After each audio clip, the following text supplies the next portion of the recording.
A woman has been charged over the contamination of food at 2 Sizzler restaurants in Brisbane. She was arrested this morning after being recognised by staff at a fast food outlet. Also today, more Sizzler customers told of finding rat poison in their food. The key ingredient in the Sizzler investigation, the 57-year-old was taken into custody this morning after some quick thinking by a trainee manager at a McDonald's outlet at Milton. I just saw the photo on the Channel 9 news last night and I recognised it in the restaurant, so I called the police straight away. Jody followed the woman to a nearby station and watched as she jumped on a train where she was tracked to Brunswick Street. Police would like to thank members of the public who responded to the media releases last night. It'll be alleged the woman had vanished after complaining to staff about her food at the City Sizzlers on Saturday. Today, more complaints surfaced from customers about green pellets in their pasta sauce at the Toowong store way back on January 20. Because we originally thought that it had peas throughout it, that's why it was different. And my friend said, look, that's not a normal pea.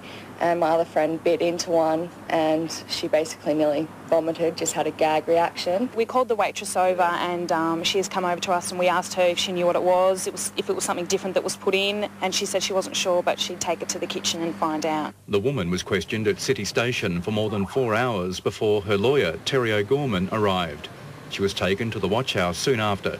Police don't believe the woman committed any other offences, but say it's highly likely there'll be further charges over the 2 Sizzler incidents. I can't make any comments in relation to the investigation or the motives behind the 2 incidents. She's expected to face court tomorrow. Neil Dawley, National 9 News.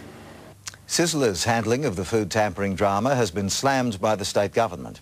The company had the suspect food tested privately and didn't alert Queensland Health for 37 days.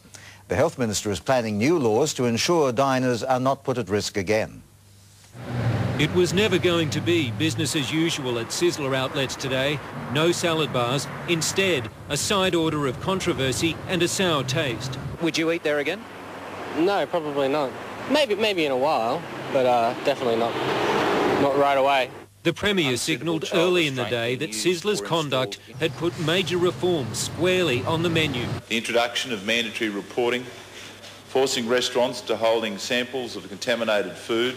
The Health Minister too signalled his distaste. He says Sizzler's lack of urgency in getting test results from the contaminated food potentially put its customers at risk. Look, I don't think the Sizzler handled this particular case well at all. One thing the restaurant industry definitely doesn't want is an overreaction.